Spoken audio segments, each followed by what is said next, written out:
सकते हैं, लेकिन आप ये जो मैसेज डाल रहे हो ना कि बीजेपी की कार्यकाल में ना तो जवान सेफ है ना ये है। सर मेरी पोस्टिंग 2006 में J&K में थी, कुपवाड़ा में। वहाँ पे बॉर्डर पे एक रूल था, no first fire no more than 11 NM, यानी कि जब तक पाकिस्तान की तरफ से एक भी फायर नहीं आ जाता तुम कोई फायर नहीं करोगे। नो मोर देन 11 mm मतलब वो हमारे ऊपर RPG चलाएं, मोटरार चलाएं, कुछ भी चलाएं, हम 11 mm से ऊपर का राउंड नहीं चला सकते थे वहाँ पे। मेरे हाथ पे ओम गुदा हुआ है। इस ओम के गुदे होने की वजह से मुझे हाथ में रुमाल बांध के ड्यूटी करनी पड़ती थी वहाँ पे।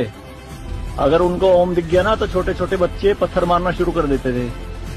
और सर श्रीनगर के लाल चौक पे 26 जनवरी के दिन बहुत बड़ा तिरंगा बिछा के जिंदी गाय काटी थी, जिंदी, और जिंदी की खाल उतारी थी सबके सामने, पूरी सेना के सामने यूनिट खड़ी थी वहाँ पे पूरी, और चक्कू लहरा के खूब बोलते थे, क्यों भाई हिंदुस्तानी कुत्तों, तुम्हारी माँ है ना ये, देखो क्या हाल करेंगे इसका हम। भाई कुछ नहीं उखाड़ सकते थे उनका। क्यों? क्योंकि सेंट्रल में गवर्नमेंट गंडवी थी, नपुंसक गवर्नमेंट थी।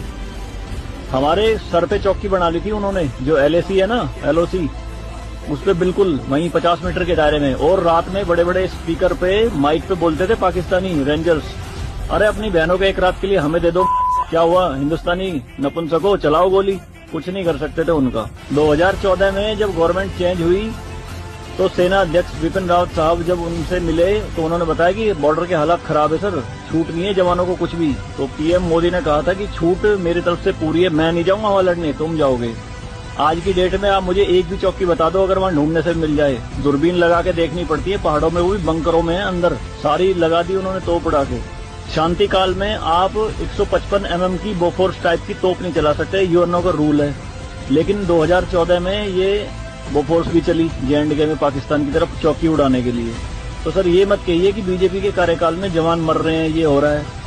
सर सेना के जो हाथ खुले हैं ना वो बीजेपी के कार्यकाल में ही खुले हैं। मैं इसका जीता जागता प्रत्यक्ष आपके सामने बैठा